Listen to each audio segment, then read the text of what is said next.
Hello everyone, मेरे channel पे आपका स्वागत है।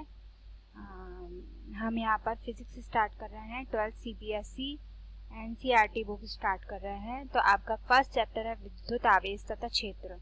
पहले मैं हिंदी में कर रही हूँ, मैं इसका एक पार्ट और डालूंगी, यही टॉपिक इंग्लिश में।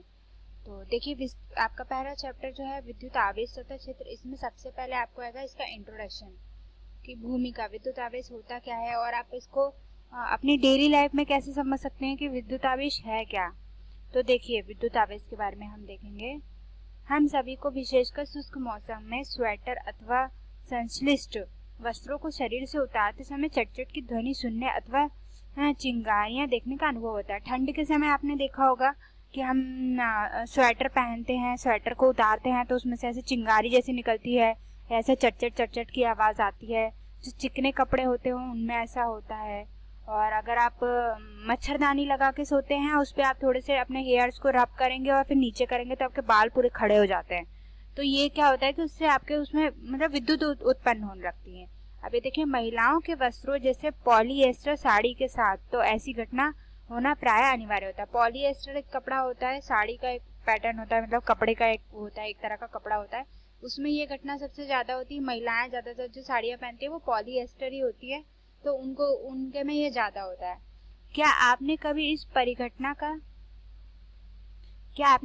परिघटना का स्पष्टीकरण खोजने का प्रयास किया है? कभी आप लोगों ने ये नोटिस किया भी होगा, कभी नहीं भी किया होगा। अगर नहीं किया हो तो आप इसे नोटिस करिएगा। विद्युत विसर्जन का एक अन्य सामान्य उदाहरण आकाश से गर्जर के साथ तड़ित दिखाई देना है। आप लोगों ने देखा होगा कि बारिश का टाइम जब होता है तो बिजली गड़गड़ाती है, तो उसके साथ तड़ित मतलब चिंगारी भी दिखाई देती है। विद्युत झटके के संवेग का अनुभव हमें उस समय भी होता है जब हम किसी कार का दरवाजा खोलते हैं। कई बार ऐसा होता है, हम कार से जा रहे हैं और फिर हमारी कार रुकती है, हम एकदम से कार का दरवाजा खोलते हैं तो हमें झटका सा महसूस होता है, ऐसा लगता है कि हमें करंट लगा, ऐसे चिंगारी सी लगी। अथवा जब हम अपनी बस की सीट पर खिसकने के पश्चात उससे लगी लोहे की छड़ को पकड़ते हैं। जब हम बस में बैठे हुए हैं, हमें आगे आगे वो जो एक छड़ लगी होती है पकड़ने के लिए सामने वाली चेयर पे, या जो खंबा टाइप का लगा होता है, तो हम क्या करते हैं, हम थोड़ा सा आगे खिसकते हैं और फिर उसको पकड़ते हैं, तो हमें कई बार उसमें भी करंट जैसा फील होता है। इन अनुभव के होने के कारण हमारे शरीर में से होकर उन विद्युत आवेशों का विसर्जन होता है जो विद्युत रोधी पृष्ठों पर रगड़ने के कारण एकत्र होता है। ये काय के लिए होता है? विद्युत रोधी पृष्ठ जो होते हैं, जो विद्युत रोधक होते हैं, उन पे रगड़ अगर कुछ रगड़ा रहा है, रगड़ने के कारण ये चीजें उत्पन्न होती है। आपने यह भी सुना होगा कि जब विद्युत आवेश स्थिर विद्युत जो होता है, स्थिर विद्युत मतलब ये जो स्थिर है उसे स्थिर विद्युत कहते हैं, कि उत्पन्न होने के कारण है।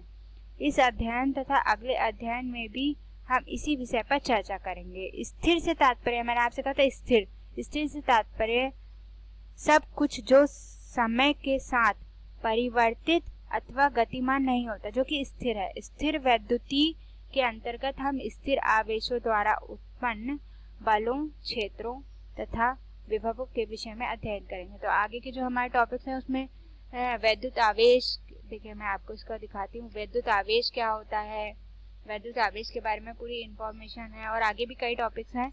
तो अभी ये सिर्फ इंट्रोडक्शन था। मैं नेक्स्ट वीडियो में आपको इसके वैद्युत आवेश क्या होता है उसके बारे में आपको बताऊंगी। वैद्युत आवेश का जो होता है, वैद्युत आवेश का मापक मतलब इकाई, ऐसा ही मात्रक जो होता है वो कूलाम होता है, और इसे क्यू से क्या कहा जाए, प्रयुक्त किया जाता है। इसका चिन्ह जो होता है क्यू होता है। आवेश दो प्रकार के होते हैं, पॉजिटिव और नेगेटिव, और अब हम आगे नेक्स्ट वीडियो में इसके बारे में और डिटेल में पढ़ेंगे। मेरे चैनल को सब्सक्राइब कीजिए। मैंने अभी फिजिक्स जस्ट स्टार्ट ही किया है, हम पूरा फिजिक्स कवर करने वाले हैं एनसीईआरटी का। तो चैनल को सब्सक्राइब करिए और पूरा फिजिक्स आराम से पढ़िए। आपको कोई भी प्रॉब्लम है तो आप मुझे क्वेश्चन पूछ सकते हैं। मेरा चैनल सब्सक्राइब कीजिए प्लीज। Thank you.